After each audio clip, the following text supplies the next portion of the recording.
in a YouTube video on the Yes Theory channel. There was this one 30-year senior Navy officer that, he was going to work, sober, no predisposition for fantasy, all that kind of stuff, because I interviewed the individual for a couple hours, and he saw this, crazy triangle hover over his car going to work at a certain naval facility, and it blew his mind. He was serious. The paint on his car turned milky white after the incident. So to me, that sounds like ionizing radiation. So ultraviolet, just like how your headlights get all foggy over time if you park your car out in the sun. Same phenomenon just happened, within 24-hour period. And I'm like, whoa, if this is true, and the oral testimony and, crazy radar data that I saw when I was on the task force, stuff making turns that didn't make any sense. Well, holy shit, what is this stuff then? This anomaly with his paint, is this documented? Is this photographs? Or Yes, I saw photographs. It was documented, yeah. And is there a conventional explanation? I mean, based on what he described, something to rapidly ionize his paint like that within a day, I can't think of anything off the top of my head in terms of some conventional aerospace technology. And this was a certain facility in the continental U.S. This was not overseas. So it's not like our adversaries flying some spooky thing in U.S. airspace. So this thing hovered over his car for how long? Couple minutes while he was traveling at about 60 miles an hour. So it was pacing. How far away from his vehicle? It's probably a couple hundred feet in altitude. It was less than 1,000 feet, which is also bad because from an airspace perspective, pilots would know this. Anything under 1,000 feet? No. Unless you get special clearance, and you only do that over controlled airspace, like a military test ranges, right? Like people fly low and that kind of thing. So is he on, what kind of a highway is he on? A conventional civilian highway. Civilian highway. So anyone could have been on it. Yes. And it just happened to be this guy. Mm-hmm. Did he have any other experiences with this thing? No. This was like a once-in-a-lifetime thing. He kept it to himself for a couple years, but then he...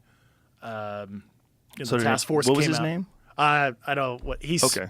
That individual's still on active duty. Let's call him Bob. Yeah. But did anybody say to him, "Hey Bob, what the fuck happened to your car?" That's a good question. I don't remember if people asked him about his car. So he took pride in his car, so it actually was probably more upsetting to him personally. What kind of car was it? It was like a Toyota or something. So okay. Yeah. So all of a sudden his Toyota's fucked. Yeah. Okay.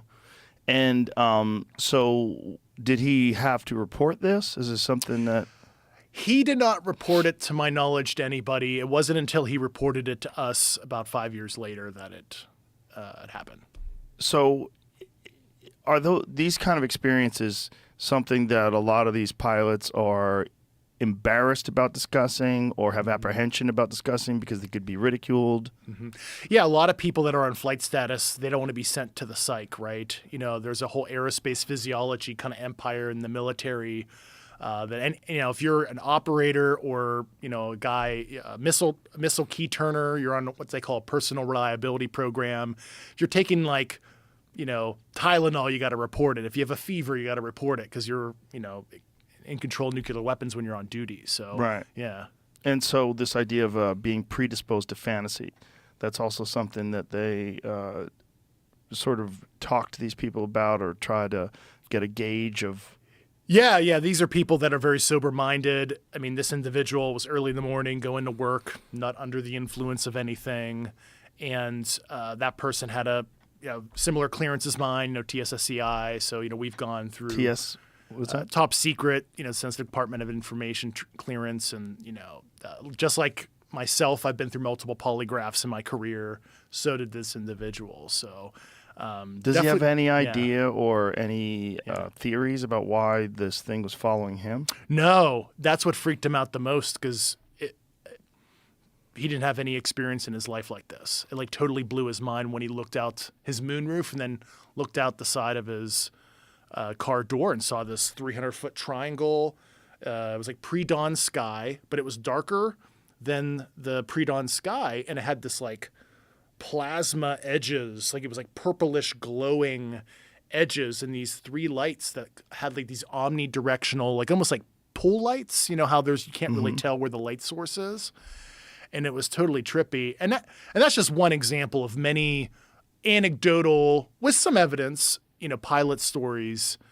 And that's what made me dig deeper. And I started, cultivating my network. Like, has the government studied this before? This wasn't just OSAP and ATIP and Blue Book and all this shit in the past, right? This seems serious. So like, certainly the government has looked at this, and, I went to search for that program, and that's what I ended up whistleblowing on. Right. So how did you initially discover this program, and like, what was your first encounter with the information? A very senior individual in the intel community came to me when I guess I was asking a lot of questions because I'm a very inquisitive guy, and it was like, hey, I need to introduce you to somebody. He listed that certain person's academic credentials, which were beyond reproach, PhD level education, clearance, resume was insane. I'm like, well, okay, sure, I'll talk to this person, and I ended up meeting that person in a top secret facility, and he started to discussing like, hey, there's a program, I was on it, and we were reverse engineering crash material that we've recovered over the decades, and he's like, I'm not joking, and we're telling you because you guys have to report to the Deputy Secretary of Defense and Congress on this matter, right? And we were actively briefing like Secretary Esper, Deputy Secretary Norquist, other cabinet level folks, right? And it's like there's an oversight issue because you're the UAP task force. You should be read into this stuff because like, why spend the taxpayers, dollars looking at stuff that we already have data on? Right. So that spooked me, and that was like fall of 2019. And I don't take a guy's word for it. I'm like, you know what?